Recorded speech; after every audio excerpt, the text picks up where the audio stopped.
Tales with Mina.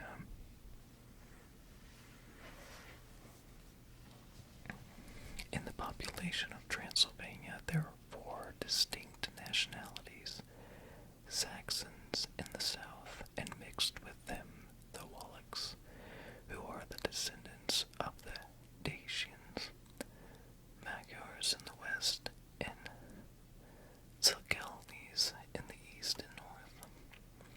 I am going among the latter, who claim to be descended from Attila and the Huns.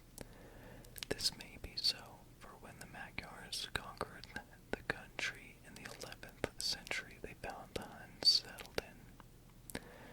I read that every known superstition in the world is gathered into the horseshoe of the Carpathians, as if it were the center of some sort of imaginative whirlpool. If so, my stay may be very interesting. Memo: I must ask the Count all about them. I did not sleep well, though my bed was comfortable enough, for I had all sorts of queer dreams. There was a dog howling all night under my window, which may have had something to do with it, or it may have been the paprika, for I had to drink up all the water in my carafe, and was still thirsty. Towards morning I slept, and was wakened by the continuous knocking at my door. So I guess I must have been sleeping soundly then. I had for breakfast more paprika, and a sort of porridge of maize flour, which they said was mamaliga, and eggplant stuffed with forcemeat, a very excellent dish, which they called impletata. Memo: get recipe for this also. I had to hurry breakfast, for the train started a little before 8, or rather it ought to have done so, for after rushing to the station at 7:30, I had to sit in the carriage for more than an hour before we began to move. It seems to me that the further east you go, the more unpunctual are the trains. What ought they be to be in China?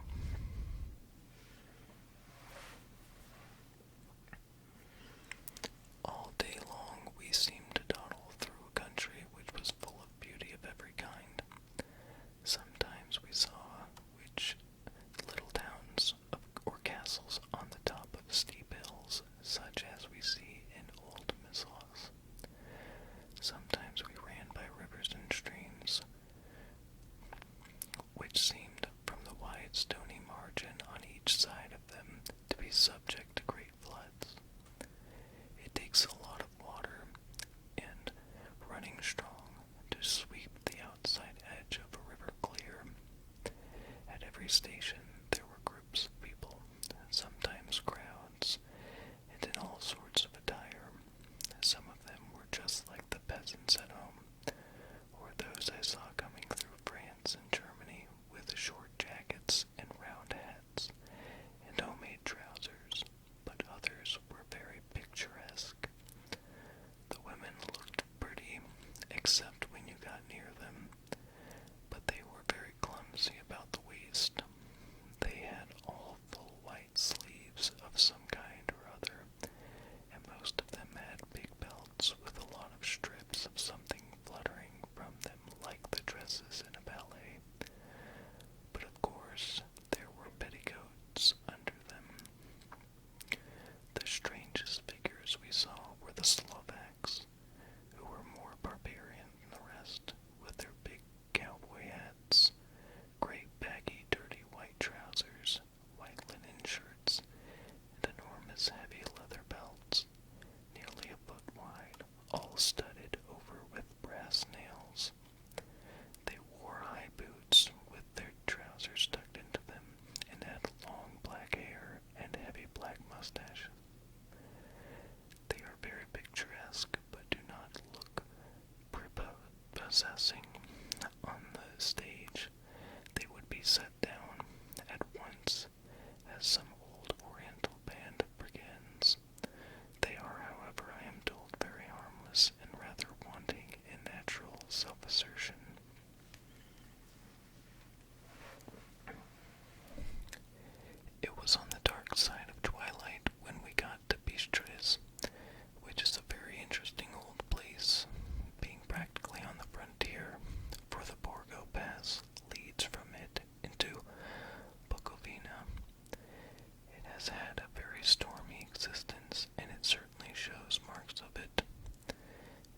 years ago, a series of great fires took place, which made terrible havoc on 5 separate occasions. At the very beginning of the 17th century, it underwent a siege of 3 weeks and lost 13,000 people, the casualties of war proper being assisted by famine and disease.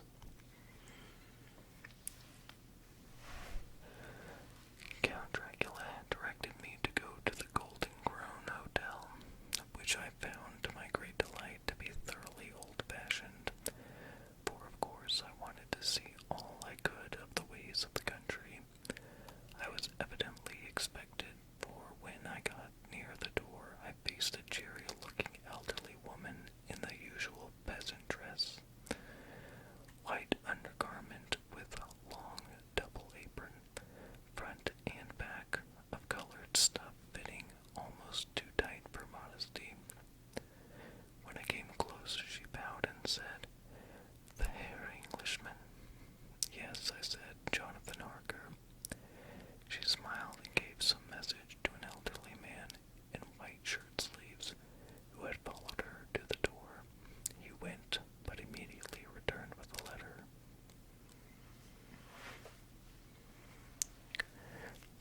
"My friend, welcome to the Carpathians. I am anxiously expecting you. Sleep well tonight.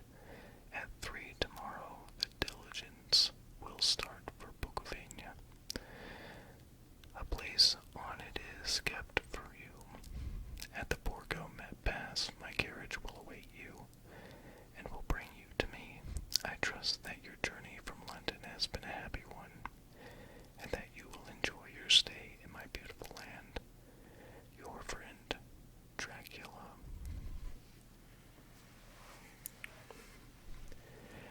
May 4th. I found that my landlord had got a letter from the Count directing him to secure the best place on the coach for me, but on making inquiries as to details he seemed somewhat reticent, and pretended that he could not understand my German. This could not be true, because up to then he had understood it perfectly. At least he answered my questions exactly as if he did. He and his wife, the odd lady who had received me, looked at each other in a frightened sort of way. He mumbled out that the money had been sent in a letter, and that was all he knew. When I asked him if he knew Count Dracula and could tell me anything of his castle, both he and his wife crossed themselves, and saying that they knew nothing at all, simply refused to speak further. It was so near the time of starting that I had no time to ask anyone else, for it was all very mysterious and not by any means comforting. Just before I was leaving, the old lady came up to my room and said in a very hysterical way, "Must you go? Oh, young Herr, must you go?" She was in such an excited state that she seemed to have lost her grip of what German she knew, and mixed it all up with some other language which I did not know at all. I was just able to follow her by asking many questions. When I told her that I must go at once, and that I was engaged on an important business, she asked again, "Do you know what day it is?" I answered that it was the 4th of May.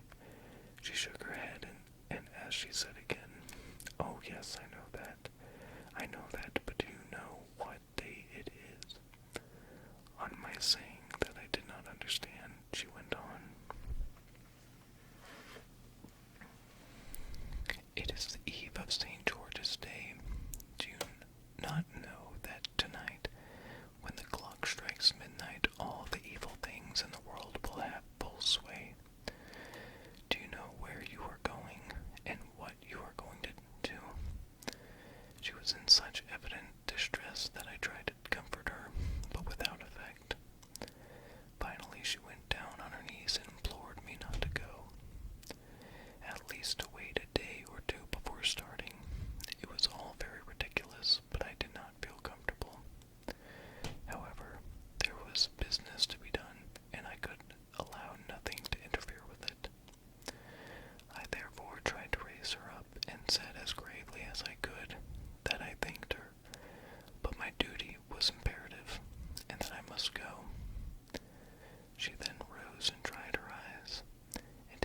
crucifix from her neck, offered it to me.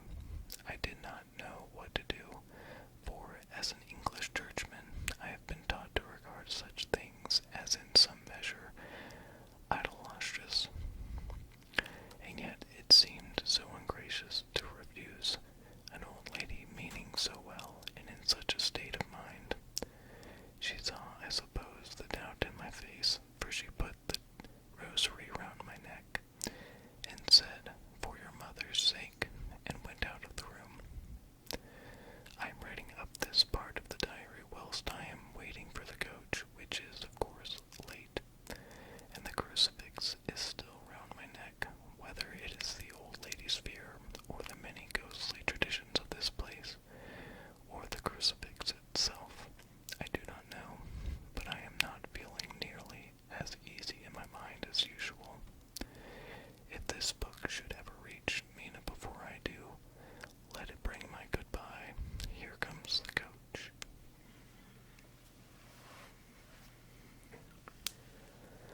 May 5th, the castle.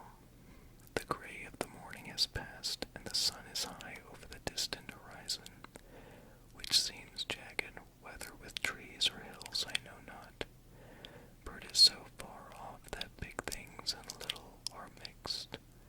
I am not sleepy, and as I am not to be called till I awake, naturally I write till sleep comes. There are many odd things to put down, and lest who reads them may fancy that I dined too well before I left Beatrice, let me put down my dinner exactly. I dined on what they called robber's steak, bits of bacon, onion, and beef, seasoned with red pepper, and strung on sticks and roasted over the fire in the simple style of the London cat's meat. The wine was cooled in Mediash, which produces a queer sting on the tongue, which is, however, not disagreeable. I had only a couple of glasses of this, and nothing else.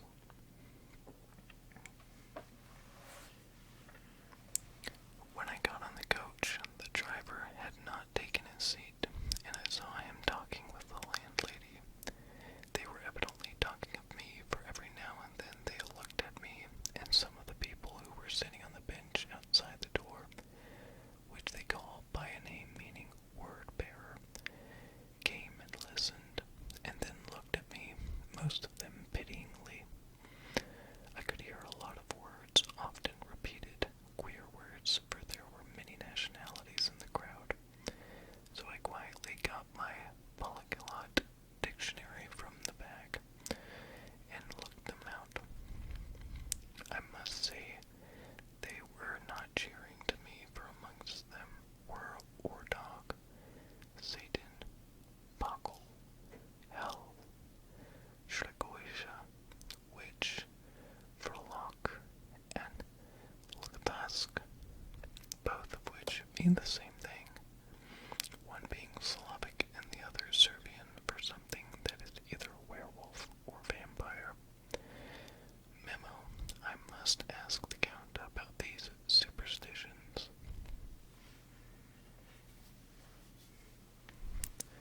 When we started, the crowd round the inn door, which had by this time swelled to a considerable size, all made the sign of the cross and pointed two fingers towards me.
Czechs with their white, and the Slovaks with their colored sheepskins, the latter carrying lance fashion with their long staves, and with axe at end.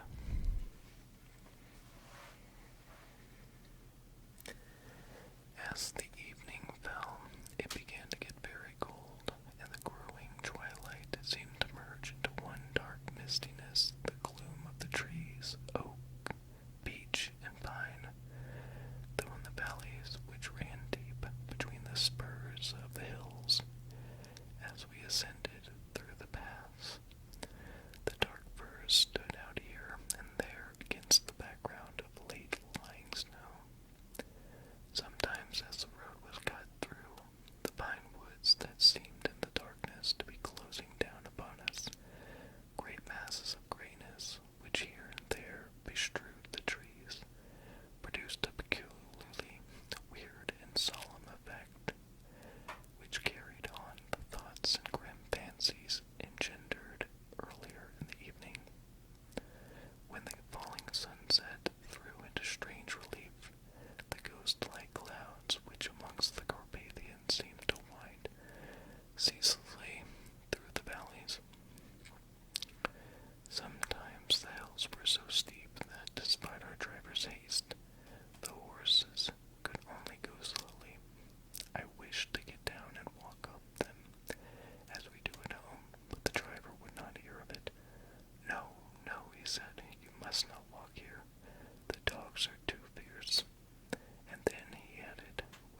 exceeding alacrity, my bags were handed out and put in the calash.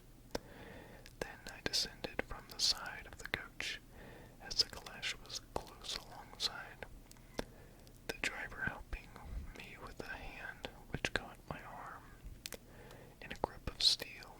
His strength must have been prodigious.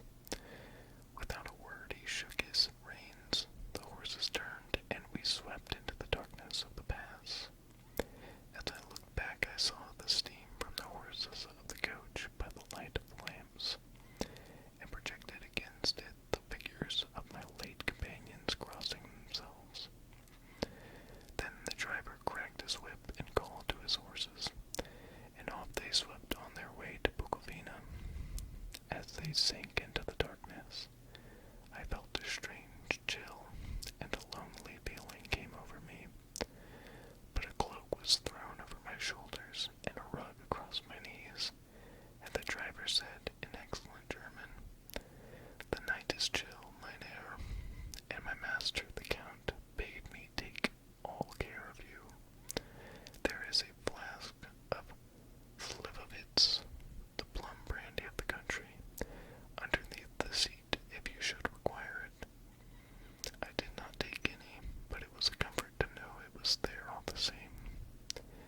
I felt a little strangely, and not a little frightened.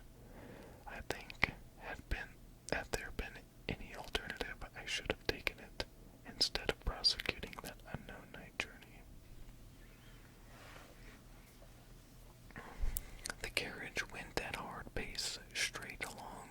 Then we made a complete turn and went along another straight road.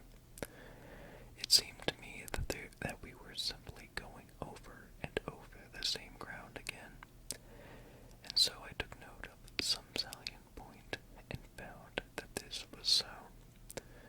I would have liked to have asked the driver what this all meant, but I really feared to do so, for I thought that, placed as I was, any protest would have had no effect in case there had been an intention to delay.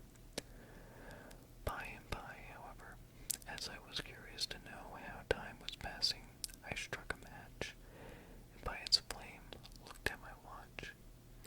It was within a few minutes of midnight. This gave me a sort of shock, for I suppose the general superstition about midnight was increased by my recent experiences. I waited with a sick feeling of suspense. Then a dog began to howl somewhere in a farmhouse far down the road, a long, agonized wailing, as if from fear. The sound was taken up by another dog, and then another, and another, till, borne on the wind, which now sighed softly through the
castle, from whose tall black windows came